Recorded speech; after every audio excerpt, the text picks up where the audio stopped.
Boa noite a todos, sejam todos bem-vindos, é sempre um prazer, uma alegria muito grande receber todos vocês aqui. Hoje nós vamos ter a ilustríssima presença e a graciosa presença do nosso amigo Tawa Gomes, trabalhador dessa casa, trabalhador da Casa dos Humildes, né?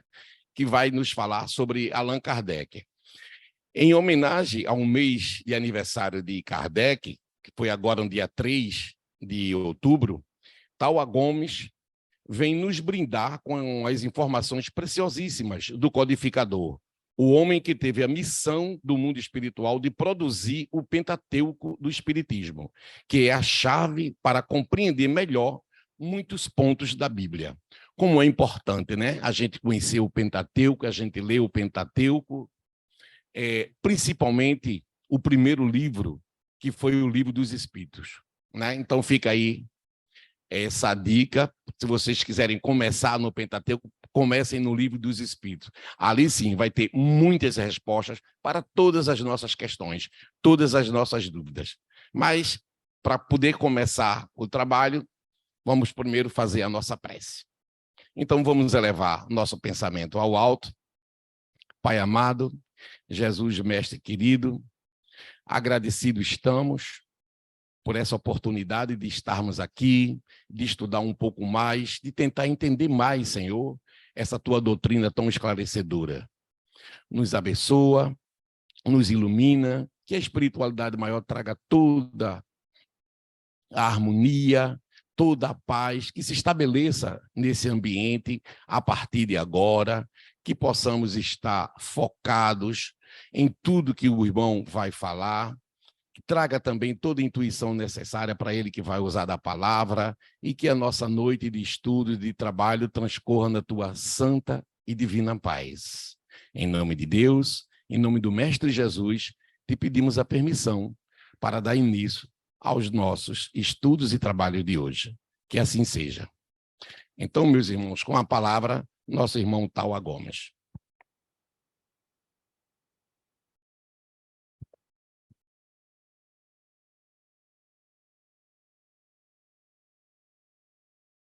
Boa noite a todos. Só responder os desencarnados. Boa noite, gente. Que Deus nos abençoe. Agradeço a Deus por mais essa oportunidade de divulgar a doutrina espírita, porque, segundo Martins Peralva, divulgar a doutrina espírita é acender a lâmpada da esperança no coração das criaturas. E todas as vezes que eu tenho a oportunidade de divulgar essa doutrina maravilhosa, a primeira lâmpada que acende é na intimidade do meu coração, o meu coração fica em festa, porque, segundo André Luiz, toda reunião espírita é um banquete de luz. Feliz daquele que aqui está conectado com os bons espíritos, com nossos guias, protetores, amigos, nessa colmeia de luz que é uma casa espírita. Quantos trabalhos são realizados aqui? Nós que somos espíritas, aprendemos o dia a dia de uma casa espírita, a importância de uma casa espírita. Quantos corações já vieram aqui nessa casa e foram aliviados?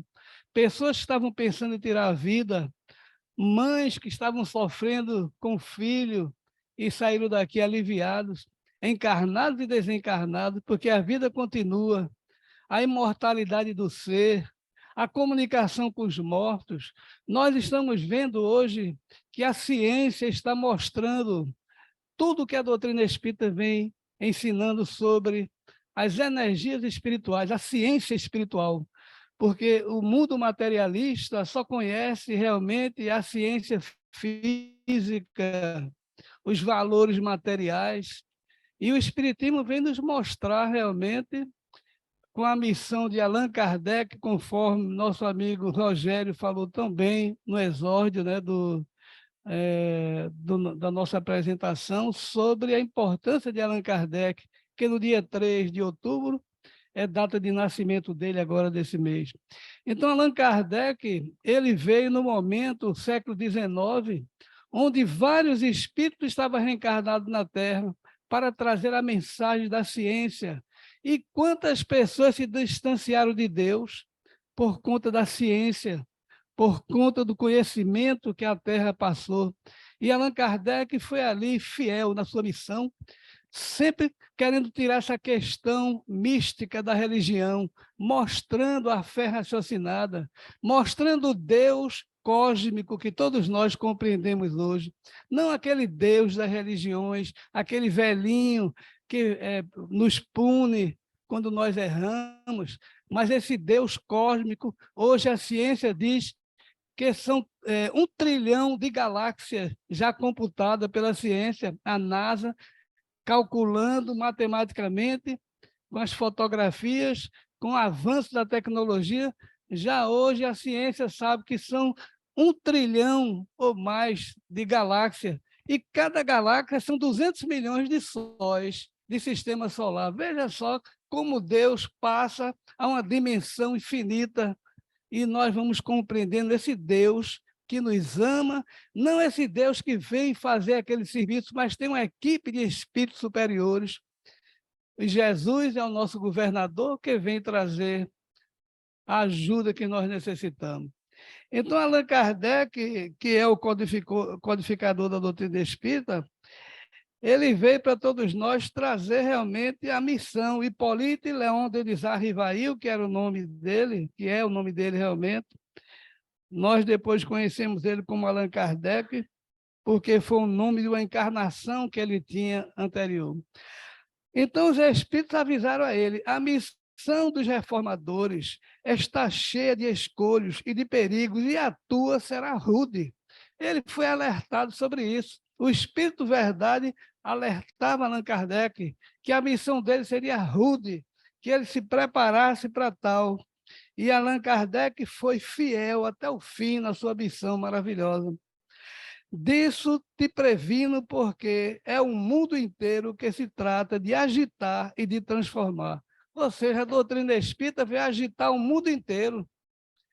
A doutrina espírita veio transformar a humanidade. O ser humano está sendo transformado, está vendo a visão religiosa de dentro para fora, não de fora para dentro, como nós acostumávamos aqui aprender as coisas de Deus. Então, a religião hoje, ela está de uma aliança de mão dadas com a ciência para nos trazer a compreensão, porque hoje qualquer criança sabe das coisas da vida. Eu tenho os netos mesmo, pego o celular com 2 minutos, faz coisas maravilhosas, na verdade, nossos netos, nossos filhos. Então, o que é isso, senão o avanço do progresso da humanidade, do ser humano evoluindo? Nossos tataravós estão aqui como nossos netos, trazendo já uma bagagem superior, preparando este mundo de regeneração que todos nós estamos sabendo que foi avisado já há muito tempo pelos profetas, por João Evangelista e pelo próprio Jesus. Algumas pessoas acham que Allan Kardec foi apenas o codificador da doutrina espírita. Eu tenho um irmão mesmo que ele diz: se eu quiser, eu crio um evangelho e pronto. Assim, falando de Allan Kardec, ele disse que não gostava de Allan Kardec. Ele disse: olha, eu respeito, tudo bem, mas você precisa ler o evangelho segundo o Espiritismo, que não é diferente, não. É o evangelho que todas as religiões têm. Apenas a doutrina espírita tem uma explicação mais ampla, porque aqueles que estão vivenciando a vida depois da morte é que vieram nos avisar. A vida no mundo espiritual, as colônias espirituais, o nosso estado natural de ser humano, que é no mundo espiritual. Aqui é uma ilusão, onde nós nos apegamos ao dinheiro, até porque Jesus diz que é mais fácil um camelo passar no buraco de uma agulha do que um rico entrar no reino do céu. Então, a gente parece, até vendo o Evangelho, que Jesus condena a riqueza. E, na verdade, a riqueza é uma bênção na vida daquele ser humano que faz jus daquele dinheiro que ganha e distribui para as pessoas, dando emprego. E quantas pessoas boas, ricas, são merecedoras de nosso respeito? E quantas pessoas pobres que não têm um tostão e não são dignas realmente nem da pobreza, porque são apegadas às coisas materiais. Então, a doutrina espírita veio nos trazer a visão lógica, a visão racional do que é realmente o mundo espiritual. O que é que nós estamos fazendo aqui, de onde viemos, para onde vamos.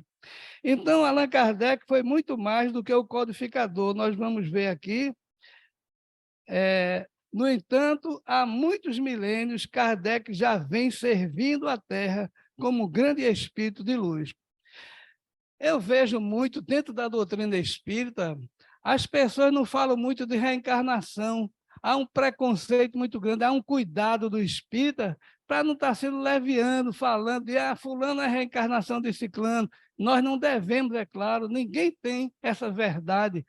Mas o espiritismo nos traz uma lógica racional.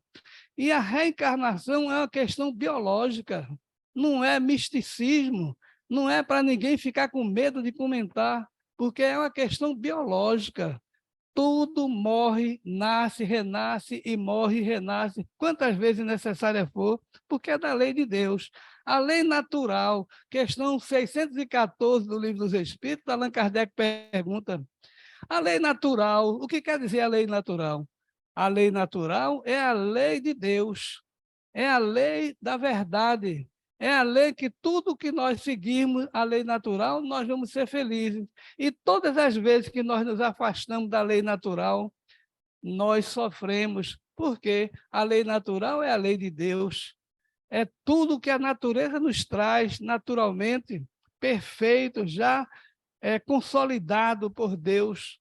Então, a doutrina espírita busca essa fé raciocinada em cima dessa lei de Deus, para que a gente comece a compreender. Então, Allan Kardec teve várias vidas.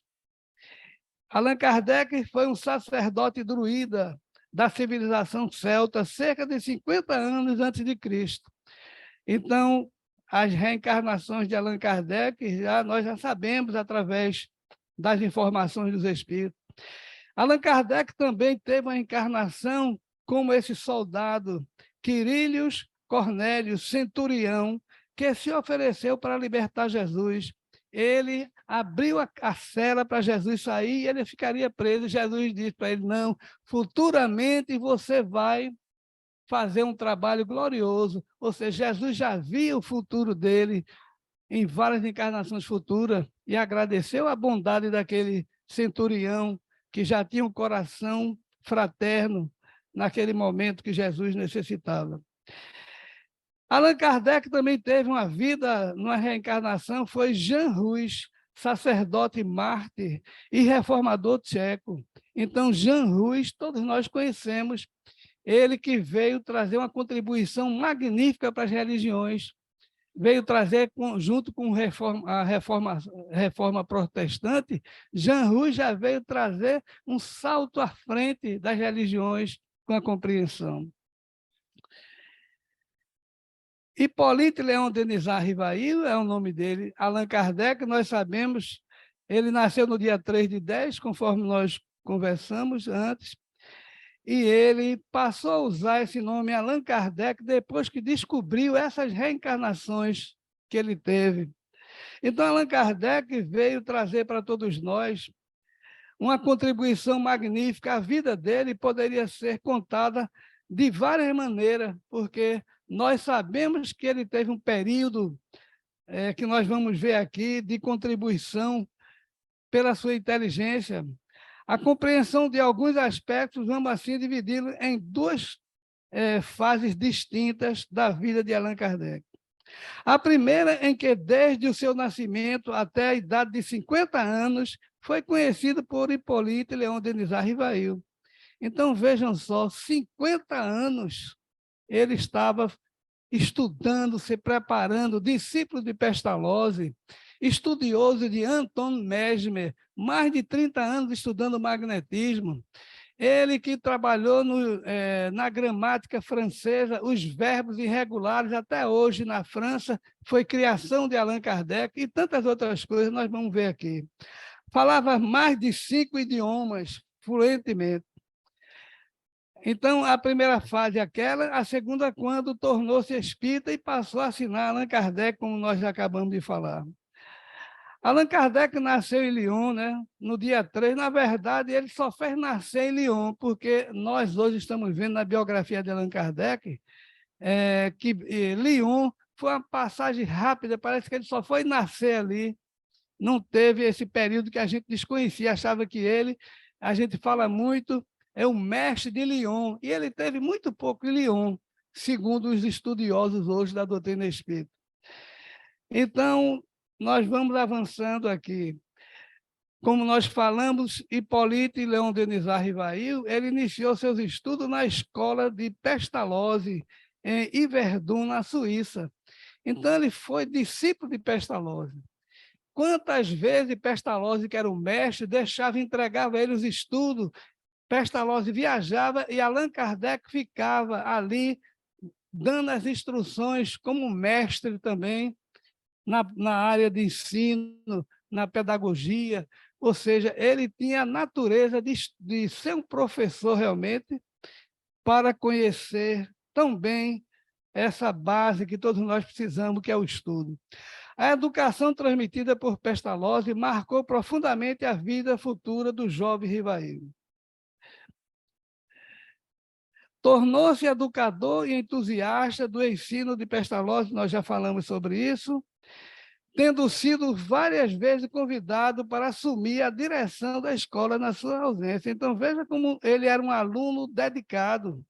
Ele é um aluno que substituía o mestre quantas vezes fosse necessário, porque ele tinha realmente essa preparação já de antemão, a espiritualidade preparando para que ele trouxesse a doutrina espírita numa base sólida, científica de conhecimento, e que a gente pudesse ter uma fé raciocinada, não misticismo diante da vida espiritual, conforme todos nós ainda trazemos esse misticismo. Então, nós estamos vendo que Allan Kardec veio passo a passo se preparando para a sua missão. Aos 18 anos, bacharelou-se em Ciências e Letras. Aos 18 anos, um jovem, um garoto de 18 anos, já bacharel em letras, estava ali já consolidado a sua inteligência. Durante 30 anos, de 1824 a 1854, dedicou-se inteiramente ao ensino, conforme nós estamos vendo aqui. Professor de Química, de Física, Matemática, Astronomia, Fisiologia, Retórica, Anatomia comparada e francês. Vejam só o conhecimento de Allan Kardec. Estudioso do magnetismo de Franz Antoine Mesmer. Durante mais de 30 anos ele estudava. Por isso, quando as manifestações físicas chegou à Terra, que Jesus, quando viu que ia nos deixar órfãos, ele se aproximava da sua volta para o mundo espiritual, Jesus diz: se me amares, não vos preocupeis, porque eu pediria ao meu Pai um outro Consolador, para que fique eternamente convosco, o Consolador, que é o Espírito Verdade, que vem relembrar tudo aquilo que eu vos tenho dito e ensinar novas coisas. Então, Jesus já anunciava a terceira revelação de Deus, que é a doutrina espírita, e Allan Kardec se preparava com toda a sua bagagem intelectual para nos trazer essa doutrina maravilhosa que até hoje pouco de nós conhecemos a doutrina espírita. Eu tenho muitos amigos que não são mais espíritas. Não, eu sou espiritualista. Tem vários amigos que são espiritualistas. E você abre o livro dos Espíritos, você fica impactado. Como é que o livro dos Espíritos tem tanta coisa que a gente nem conhece ainda e já se diz que não é mais espírita, que é espiritualista. Eu conheço muita gente assim. Eu conheço espírita que, na verdade, eu não vim aqui falar mal dos espíritas, mas estou falando de mim propriamente dito, porque a gente vê pessoas que têm certeza que ninguém morre, têm certeza que a vida continua, mas chega no velório, quem mais chora é o espírita. A gente vê espírita chorando, não para de chorar no velório. E eu me lembro que quando eu era garoto, eu tinha uns 7 anos, já tinha mediunidade desde criança, eu via espírito, e a gente nem sabia, não sabia nem o que era mediunidade, era católico. E eu fui convidado, o avô do meu amigo, eu com 7 anos, o avô do meu amigo faleceu. E foi o primeiro enterro da minha vida que eu fui seguir. Eu morava em Casa Amarela e o enterro antigamente, o caixão saía da casa e ia até o cemitério de Casa Amarela andando pela rua. E eu saí naquele enterro acompanhando. Daqui a pouco eu vi algumas pessoas chorar, eu comecei a chorar. Mas eu chorava tanto que eu não parava de chorar. Eu nunca chorei tanto na minha vida. Eu, um garoto, não sabia nem quem era o defunto. Sabia que era avô de um amigo meu, não sabia nem quem era. Aí lá vou eu subindo a ladeira de Casa Amarela, ali já perto do cemitério. Eu era quem mais chorava, porque eu nunca chorei tanto.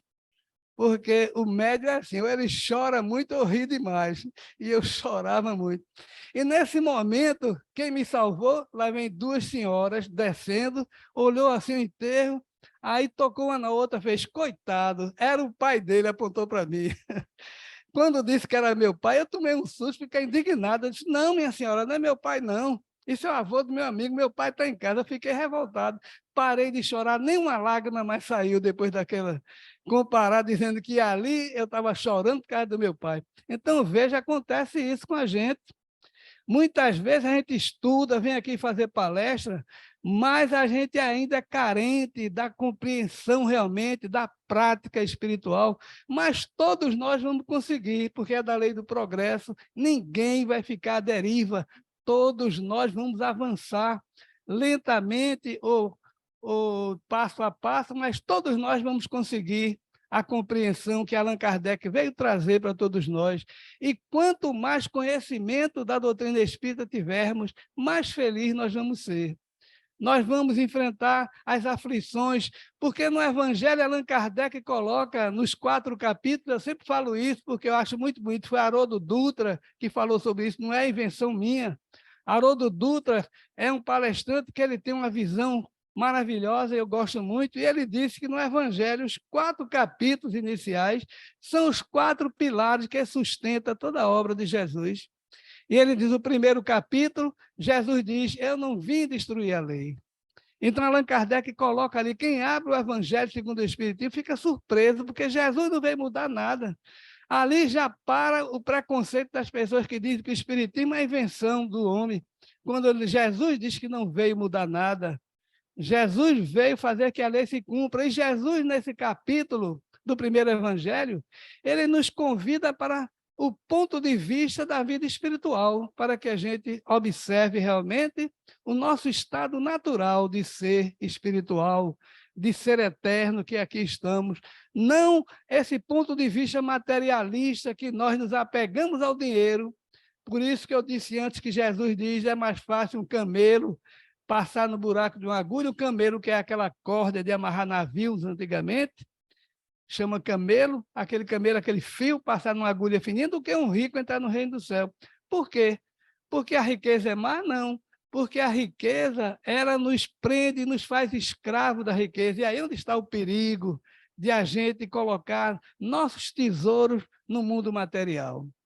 Então, tem um espírita que foi fazer um evento da prosperidade. Eu fiquei assim, lendo essa matéria, achei interessante. Ele disse que foi fazer, convidou várias pessoas para um evento sobre a prosperidade. Ele disse que só foi 4 pessoas, ficou vazio. Ele disse, meu Deus, não veio ninguém. E, além do mais, as pessoas começaram a mandar e-mail para ele, dizendo que ele estava falando de prosperidade, que estava aparecendo até outras religiões que só pensam em dinheiro.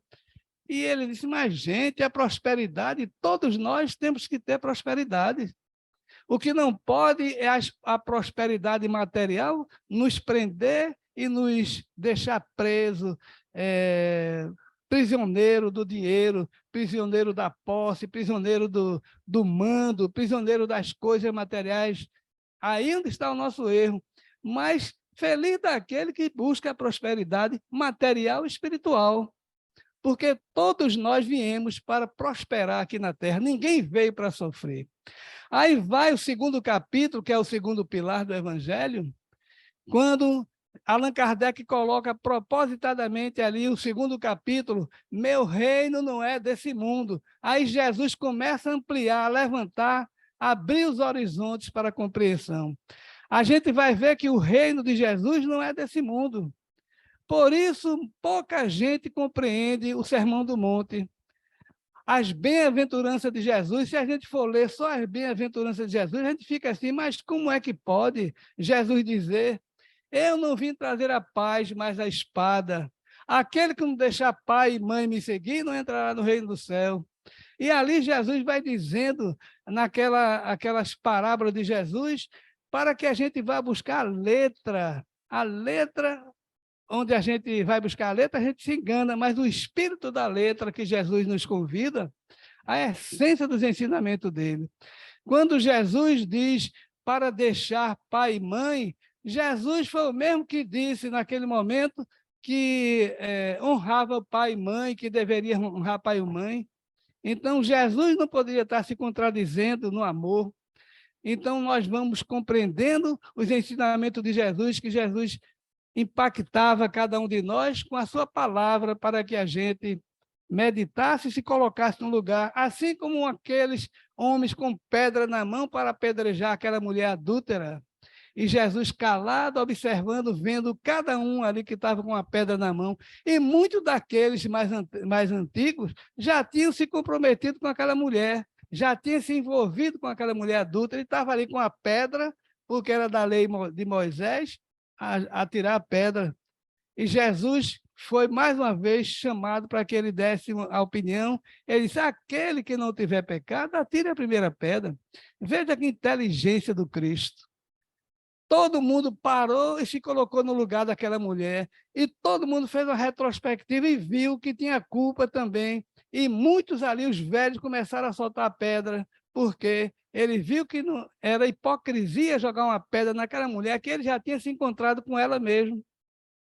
E depois os jovens depois foram soltando as pedras, e lá todo mundo foi embora. E Jesus diz: cadê aqueles que te acusaram, senhora?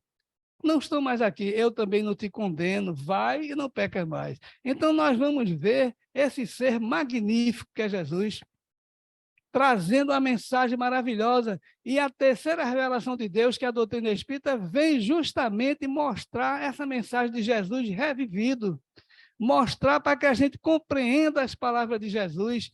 E não existe na Terra uma doutrina que mais mostre a grandeza de Jesus que não a doutrina espírita, meus irmãos, que vem nos trazer de uma forma raciocinada, de uma forma lógica, questionadora de tudo. Nós devemos questionar tudo. Não devemos aceitar tudo facilmente. Não acrediteis em todos os espíritos, o próprio Allan Kardec coloca. Porque antes vê se os espíritos são de Deus. Porque nós sabemos quem são os mortos. São aqueles que viveram na Terra. Então, quem viveu aqui, pessoas de bem, pessoas más, pessoas que trazem a ganância, pessoas que são bondosas, quando desencarna, continuam boas ou más. Ninguém vai ter um passo de mágica quando desencarna. Vai continuar na luta, buscando realmente a melhora espiritual. Se tivéssemos que ficar fora da ciência, Allan Kardec fala sobre magnetismo. Veja só o que ele fala, o pensamento científico de Allan Kardec. Se tivéssemos que ficar fora da ciência magnética, nosso quadro seria incompleto e poderíamos ser comparados a um professor de física que se abstivesse de falar da luz. Veja só, já pensou um professor de física não falar da luz?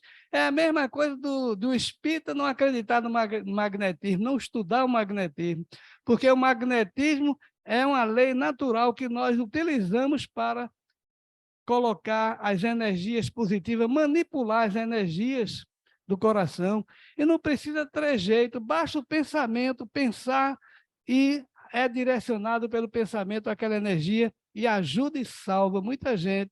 Quanto mais consciência tiver do magnetismo, mais feliz nós vamos ser com a nossa tarefa de nos melhorar todos os dias. Ele conhecia a fundo francês, alemão, inglês, holandês, italiano, espanhol e por aí vai. Veja o que Allan Kardec fazia. Ele foi convidado para assistir às manifestações das mesas girantes e ele disse: eu tenho mais o que fazer, não vou perder tempo com isso. E ali ele não foi ver aquelas manifestações, porque ele acreditava no magnetismo, sabia que aquilo era o magnetismo, desconhecia o mundo espiritual. Mas, depois de alguns meses, o senhor Fortier, amigo dele, convidou, mas, professor, venha ver as mesas agora, as mesas estão respondendo nossas perguntas. Aí Allan Kardec, inteligente como era, disse, espera aí, uma mesa responder, uma mesa ter nervos para sentir, cérebro para pensar, agora eu quero ver. Se aproximou para desbancar aquelas brincadeiras das mesas, que no dia 31 de março de 1848 chega à Terra o Consolador através das manifestações físicas. Jesus havia prometido 2000 anos antes, prometido que viria o Consolador, e ali estava no dia 31 de março, chegando, e ele não se aproximou daquilo. Mas depois que foi convidado, que as mesas estavam respondendo, ele começou a conversar. E ele, com esses idiomas todos, ele fazia 5 perguntas sobre filosofia, mandava para um país. Mais 5 perguntas sobre religião para o segundo país. Mais 5 perguntas sobre ciência para o terceiro país. E aguardava, chegava a resposta de religião daquele país, ele via a unicidade da resposta naquele país. Em vários cantos, as perguntas eram iguais. Ele disse, não pode ser da cabeça de uma pessoa só. E ele começou, como estudioso que era, foi vendo a grandeza daquela doutrina. Pegava de religião, mandava para o país, que ele mandou de ciência. E de ciência para o de religião, e de filosofia para o outro país. E assim ele misturava e foi vendo as respostas belíssimas, todas elas coerentes, em todos os pontos do planeta. Ele disse, bem, isso aí não é uma ideia qualquer. Essas manifestações inteligentes realmente vêm de um ser inteligente. A causa inteligente, o efeito é inteligente. E dentro dessa causa e efeito, ele foi estudando. Aí ele fez a pergunta, que eu acho que é a pergunta mais bela que Allan Kardec fez dentro da doutrina espírita. Ele disse, mas quem são vocês, finalmente, que estão me respondendo tudo isso? Porque ele viu a coerência. Aí o espírito, quem era, disse, nós somos as almas daqueles que viveram na Terra, os mortos. Aí ele viu, impactou diante dessa visão. Lá na frente, ele viu filosoficamente as mudanças que teriam no planeta, porque ele foi vendo que ninguém morria, filosoficamente ninguém morre, cientificamente ele foi provando também o resultado da ciência, que é acreditar na vida futura, que é acreditar na imortalidade do ser. Ele foi vendo a grandeza da doutrina espírita, e a religião também, as respostas vinham coerentes. Então ele foi vendo com as consequências daquela descoberta que eram os mortos, que os mortos continuam vivos, e aí a doutrina espírita veio, se solidificou, porque ele dessa vez debruçou-se em cima desse estudo maravilhoso e foi adiante, e todos nós já sabemos o resultado.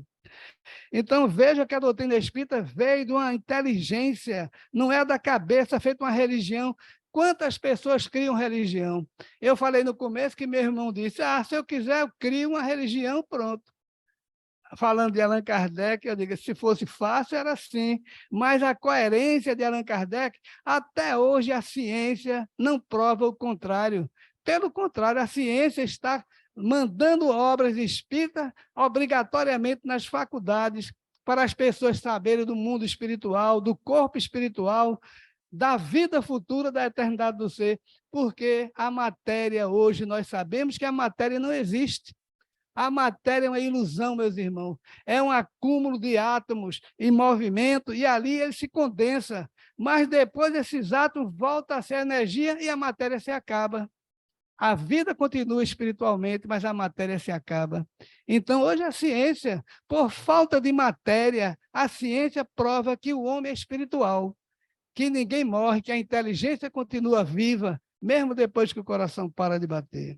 O autor de várias obras didáticas que muito contribuíram para o progresso de educação naquela época. Então, Allan Kardec, eu vou acelerar um pouco, tem muita coisa e não vai dar. Mestre de natureza, membro da Real Academia de Ciências Naturais da França. E aí vai a bagagem de Allan Kardec. Allan Kardec era casado com a senhora Amélie Gabrielle Boudet. Então, a companheira que esteve sempre do lado dele, ajudando ele. A segunda fase é a chegada do Espiritismo na Terra. Nós já falamos muito sobre isso. No dia 31 de março, quando Karl Marx fazia o discurso comunista dizendo que a religião era o ópio do povo, e quantas pessoas se afastaram dessa visão espiritual, essa visão científica de Karl Marx, que não estamos aqui criticando, pelo contrário, serviu para todos nós, para que a gente busque a verdade na nossa vida. Então, no mesmo dia, 31 de março, aconteceu os fenômenos na cidadezinha de Raideville, essas crianças evangélicas nessa casa, nessa cidade de Raideville. Isso é um fato científico, um fato comprovado cientificamente. Aí está a foto da casa, essa casinha real, não foi desenho de ninguém, é uma casa fotografada. Nessa casa, as manifestações começaram no dia 31 de março de 1848, às 19h30 da noite. As 3 irmãs evangélicas, a pequenininha desafiou de esperrachado, chamando aquelas pancadas na parede, porque essa casa pegava fogo nas roupas, no guarda-roupa, as panelas flutuavam, e ela desafiou, perrachado, me imita, e deu uma palmada na mão, a parede deu uma pancada, e ali começou o diálogo. Mais de 300 pessoas nessa noite aí, nessa casinha, os vizinhos, os parentes, tudo no diálogo, e ali um caixeiro viajante que havia sido assassinado, disse que estava ali, o seu corpo estava emparedado aí naquele... E anos depois foi descoberto o esqueleto dele dentro do porão dessa casa, e a valise dele com documento. Isso é uma prova científica que ninguém morre. Aquele caixeiro viajante que anos antes foi assassinado, estava perturbando essa casa, continuava vivo, e foi provado cientificamente isso. Então, a doutrina espírita prova, dentro do laboratório mediúnico, que ninguém morre, que a vida continua. Não é uma questão de achar que de uma ideia, mas sim uma comprovação científica. E aí vai. As irmãs Fox estão aí. O início do trabalho, em 1855, o professor Rivail depara pela primeira vez com o fenômeno, e aí nós já falamos sobre isso, as mesas girantes, estão tudo fotos aí, tá vendo? Fotos que aconteciam antigamente, botava as mãos uma junto da outra, achando que se influenciava, mas a energia vem, não precisa estar colando a mão um no outro. E tudo isso a gente foi aprendendo, o misticismo foi indo embora, e Allan Kardec foi trazendo para todos nós. Aplica esse fenômeno do método experimental, com o qual já estava familiarizado. Então, nós vamos adiantar aqui, para que dê tempo. Allan Kardec, convicto da sua missão, adota o nome, como nós já falamos, de Allan Kardec.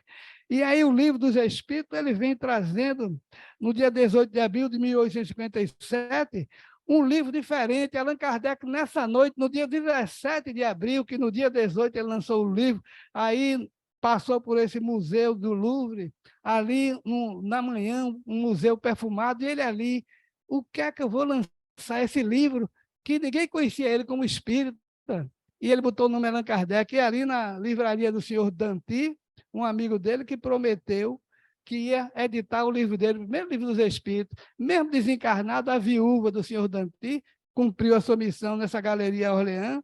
Allan Kardec estava ali, e ele veio lançar o primeiro livro dos Espíritos, que é esse aí que nós estamos vendo, para todos nós.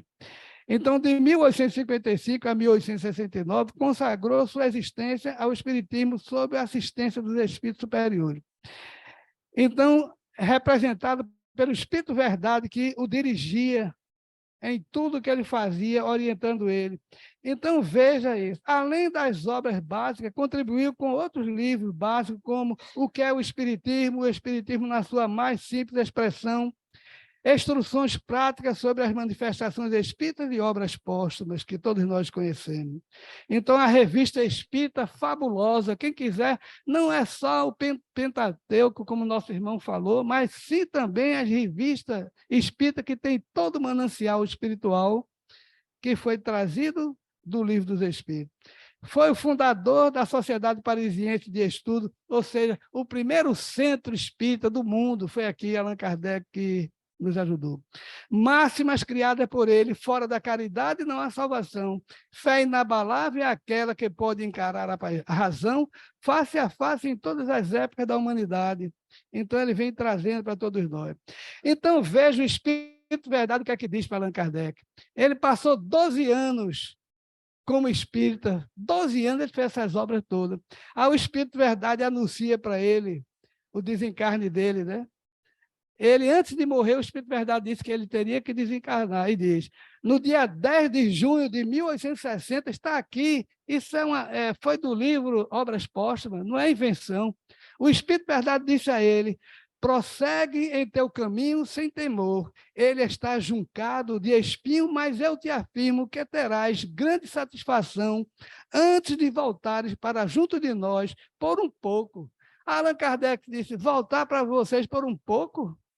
Poxa, eu vou morrer e vou voltar logo. Veja só, está aí, não é invenção de ninguém. Allan Kardec, ele mesmo previu a morte dele. Aí o Espírito Verdade continua dizendo para ele, ele pergunta ao Espírito Verdade, o que quer dizer por essa palavra, por um pouco? Eu vou morrer e vou ficar um pouco só no mundo espiritual, vou voltar? Não permanecerás longo tempo entre nós. Terás que volver à terra para concluir a tua missão, que não podes terminar nesta existência. O Espírito Verdade. O Espírito Verdade foi claro, dizendo, você vai morrer e vai voltar logo, Allan Kardec. Você vai voltar logo. E nós estamos esperando Allan Kardec até hoje, o Espírito espera Allan Kardec, porque ninguém vai dizer Allan Kardec é fulano, é aquele. Não é essa a proposta nossa. A proposta dos Espíritos é nós raciocinarmos em tudo que foi dito. Aí, no mesmo dia 10, se fosse possível, absolutamente, não sairia daí, mas é preciso que se cumpra a lei da natureza. Ausentar-te-ás por alguns anos e, quando voltares, será em condições que te permitam trabalhar desde cedo. Ou seja, Allan Kardec, desde aquela época, desencarnou com a missão de voltar, e até hoje nós aguardamos Allan Kardec, porque não interessa, a minha vinda aqui não é para dizer que Allan Kardec voltou ou deixou de voltar, mas a lógica da doutrina espírita, o Espírito Verdade que disse, não é invenção de ninguém. Então, o desencarne de Allan Kardec aconteceu justamente no dia 31 de março de 1869, ele teve um ataque fulminante, nascer, morrer, renascer ainda e progredir sem cessar, tal é a lei, está realmente no túmulo de Allan Kardec, esse pensamento maravilhoso da eternidade que a doutrina espírita vem nos trazer. Essa fé inabalável no coração de cada um de nós. Então, no dia do enterro de Allan Kardec, este homem aí, Camille Flammarion, esse jovem cientista, encomendou o corpo de Allan Kardec naquele momento, se referindo a ele, o bom senso reencarnado, porque no dia que ele lançou a obra dele, o primeiro livro dos Espíritos, quem estava lá na Galeria de Orleans foi esse cientista jovem que viu o livro de Allan Kardec, perguntou, mas quem é esse homem? Perguntou a senhorita Danty, a viúva do rapaz que cedeu o livro. É Allan Kardec, ele está ali. Então, nesse dia, Camille Flammarion aperta a mão de Allan Kardec, os dois homens, os dois gênios reencarnados naquele momento, e foram amigos. E tem Camille Flammarion, era médium, e em Obras Póstumas, quem quiser ler, vai ler as comunicações ditadas por ele também, contribuindo com a grande obra de Allan Kardec. Então, 166 anos se passaram e a marcha do Espiritismo continua. O Espiritismo cada vez mais avança, meus irmãos, não estacionou.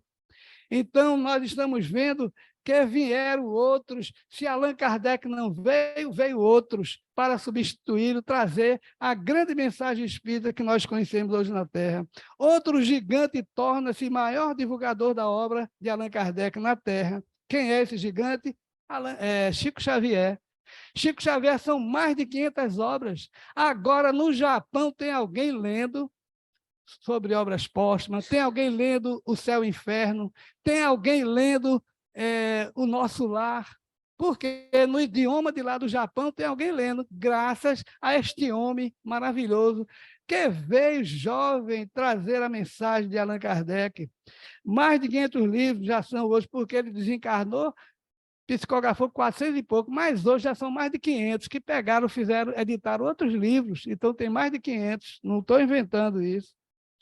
Então, Allan Kardec, veja, com 17 anos, aliás, desculpe, Chico Xavier, com 17 anos, veio fazer o papel que ele veio fazer aqui na Terra. 17 anos, vejam só que não é à toa, Chico Xavier, porque com 17 anos ele recebe 17 páginas nessa noite maravilhosa, memorável, que ele mesmo fala aqui. Depoimento de Chico Xavier. Em noite memorável, os espíritos deram início a um dos trabalhos mais belos de toda a história da humanidade. Ele diz que 17 folhas de papel foram preenchidas, ou seja, Chico Xavier fazia 17 anos, pela primeira vez senta numa mesa mediúnica e recebe uma psicografia, 17 páginas. Vejam só como é a espiritualidade, trazendo sobre ensinamentos espíritas.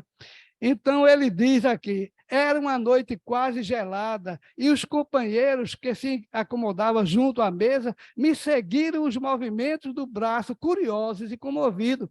Chico Xavier sentou-se pela primeira vez e começou a psicografar. E os companheiros, tudo emocionado vendo. De repente, Chico Xavier não viu mais o teto, ele diz. Senti-me fora do meu corpo. Fico embora junto dele. No entanto, ao passo que o mensageiro escrevia as 17 páginas que nos dedicou a ele, minha visão habitual experimentou significativa alteração. Desaparece o telhado da casa. Chico Xavier não via mais telhado, via o céu aberto, não via mais paredes, e ali ele viu ao seu redor. As paredes desapareceram e Chico Xavier viu ao seu redor estrelas tremeluziam no escuro da noite, aquela noite belíssima, quase gelada, e ele ali via, materializou-se vários espíritos sorrindo, olhando para ele, e telepaticamente conversando com ele. A primeira vez Chico Xavier foi psicografar. Veja que obra fabulosa de Chico Xavier também, né? Relanceando o olhar no ambiente, notei que toda uma assembleia de entidades amigas me fitavam com simpatia e bondade, em cuja expressão adivinhava, por telepatia espontânea, que me encorajavam em silêncio para o trabalho a ser realizado, sobretudo animando-me para que nada receasse quanto ao caminho a percorrer. Então, Chico Xavier foi preparado para poder dar continuidade à doutrina espírita aqui na Terra, porque não existe na Terra um homem que substitua ele. A grandeza de Chico Xavier é um homem preparadíssimo que veio para isso. E a tarefa mediúnica se inicia de forma impactante e digna de um apóstolo de Deus. Veja só qual foi a primeira obra de Chico Xavier. Parnácio de Além Túmulo. Era 8 de julho de 1927, 5 anos depois, o jovem ele psicografou esse livro, 5 anos depois, porque todo mundo pesquisando para ver se era verdadeiro aquilo mesmo, porque ele recebia a assinatura dos imortais, e a assinatura era reconhecida com um especialista em assinatura autêntica. Não era imitando, não, era a autêntica assinatura do morto. Ali estava cientificamente provando que o morto estava vivo e tinha assinado aquele documento. Então, ele, com 17 anos, esse rapaz, vem trazer um trabalho magnífico desse para todos nós, assustando a todos, pois com apenas o 4º ano primário recebe mensagem de grandes vultos de nossa literatura brasileira. Então, Parnácio de Além Túmulo foi a obra que Allan Kardec, que Chico Xavier, desculpe, toda vez eu troco, Chico Xavier veio trazer para mostrar que ninguém morre, para mostrar que os imortais estão aí. Uma obra assinada por todos os cientistas. Depois de 5 anos que essa obra foi psicografada, é que foi a público, que todo mundo reconheceu que poderia publicar. E vejam só onde nossa doutrina está. Nossa doutrina está na base sólida da fé raciocinada que Allan Kardec vem nos trazer, que outros espíritos estão aqui trazendo, como Chico Xavier, como André Luiz, como Emmanuel e tantos outros, nós vemos hoje na Terra trazendo esse manancial para que nós possamos nos transformar. Porque os Espíritos do Senhor, que são as virtudes dos céus, como grande exército que se movimenta, desde que dele recebeu o comando, espalha sobre toda a superfície da terra. Semelhante a estrelas cadentes, vem iluminar os caminhos e abrir os olhos aos cegos. Em verdade vos digo, são chegados tempos em que todas as coisas deverão ser restituídas em seu sentido verdadeiro, para dissipar as trevas, confundir os orgulhosos e glorificar os justos. As grandes vozes do céu ressoam como som de trombetas, e nesse instante um coro de anjos aqui se reúne e nos convidam. Irmãos, que vossas mãos peguem a lira, que vossas vozes se unam, e num coro divino derramem vibrações de amor por todos os pontos do universo. Irmãos que amamos, estamos junto de vós, amai-vos também uns aos outros, e dizei do fundo de vossas almas, fazendo as vontades de Deus que está no céu, Senhor, Senhor, e seremos dignos do reino do céu. Essa mensagem que encerra nossa tarefa na noite de hoje é a síntese da doutrina espírita ditada por Jesus de Nazaré, na abertura do Evangelho segundo o Espiritismo. Leiam quando chegar em casa. A felicidade virá, a paz brotará dos nossos corações, mesmo em meio ao caos, porque é do pântano que floresce o lótus. Nós somos aqueles que renegamos o Cristo e é chegada a hora de reconhecê-lo como um divino pastor. A felicidade está ao lado e nós ainda não vimos. Ela está nas coisas simples, porém fundamentais, como o ar que respiramos agora, o alimento que nos mantém vivos, o movimento do corpo, o choque das criaturas no dia a dia. Então, meus irmãos, recebo um abraço fraterno de todos que fazem a Casas Humildes, e aqui esta casa maravilhosa, que eu também amo e que estou aqui colaborando naquilo que eu posso. Obrigado a vocês pela paciência de cada um de vocês. Voltem para casa felizes, porque todos nós vamos vencer e todos nós viemos aqui para progredir e ninguém pode fugir disso. Deus abençoe todos nós e muito obrigado pela oportunidade. Nós aqui te agradecemos, Tawa. Muito obrigado mais uma vez, esse trabalhador incansável daqui do nosso Caminhando para Jesus e também lá da Casa dos Humildes. Receba o nosso abraço fraterno. Bom, meus irmãos, o Espírito de Verdade que trouxe essas informações para Kardec, que o auxiliou a descortinar todas essas questões além túmulo, também estão nas nossas vidas diariamente. Eles também estão conosco, nos auxiliando também. Cabe a nós sintonizarmos com ele, mudar nossos pensamentos, praticar a caridade, que vamos ter sempre espíritos de verdade o tempo todo conosco. Além das obras de Allan Kardec, fica aqui também, eu recomendo ler as obras também de André Luiz. Ele fala muito sobre essa questão do além-túmulo, do que acontece o pós-morte, né? Então, fica aqui a dica de ler também as obras de André Luiz. Está chegado o horário, vamos encerrar essa primeira parte, para depois todo mundo fique ainda em sintonia, harmonizado, para receber o passe. Oremos então. Pai amado, imensamente agradecidos por tantos ensinamentos, pelo aprendizado de hoje, abranda nossos corações, para que possamos, Senhor, ser os multiplicadores desses ensinamentos, dessa doutrina maravilhosa, desses bons costumes, dessa boa moral. Muda, Senhor, nossas atitudes, nos abençoa, abençoa a nossa família. Agradecido também, Senhor, pela oportunidade de estarmos aqui numa casa como essa, que nos conforta, que nos auxilia. Nos conduz de volta aos nossos lares, em harmonia, na tua santa e divina paz. Em nome de Deus, em nome de Maria Santíssima, Mãe de todas as mães, em nome do Mestre Jesus e da espiritualidade que coordena essa casa, nós te pedimos permissão para encerrar os nossos estudos de hoje. Que assim seja. Boa noite para todos.